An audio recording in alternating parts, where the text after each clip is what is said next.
ధన ధాన్యములనీయగా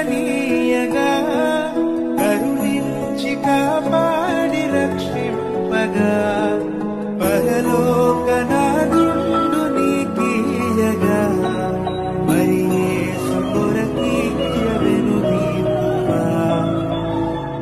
నీ ఘనము ప్రభు యేసుదే, నీ దశమా భాగము నీయ వెనుదీతువా. నీవే ఏదైనా చేయాలంటూ నీ కార్యాలక ఎదురు చూస్తున్నాను. నీవే ఏదైనా చేయాలంటూ నీ కార్యాలక ఎదురు చూస్తున్నాను. తప్పక చేస్తావని